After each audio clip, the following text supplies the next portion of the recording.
When you booked in for the pod, there was, I said, what's one unique insight? And we've absolutely talked about it, but what's one unique insight or lived experience when it comes to life leadership and or business? And you said building crappy demos and prototypes is the fastest path to success. Yeah. Yeah. We live by that today. When we put out our diamond product in at the end of 23 and early 24, and it was crap. And we were selling the hell out of it, but it was crap. And it's been 2 years of iterative updates and feedback and constant innovation on it to get it to where we want it to be. In 24 months from today, no one's going to remember what the product was like. No.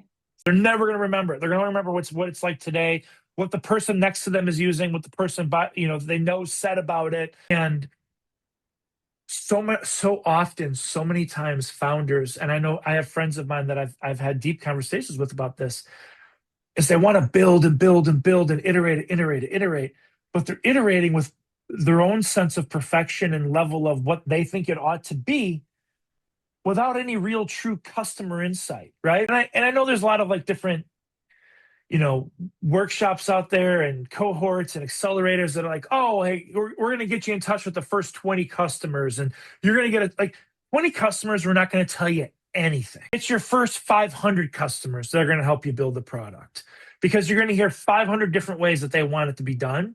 And then you got to start disseminating what that information really is. Are they telling you the same thing? They're just saying it differently. The world doesn't know what they need. They can't tell you what to iterate until they've seen what to iterate on.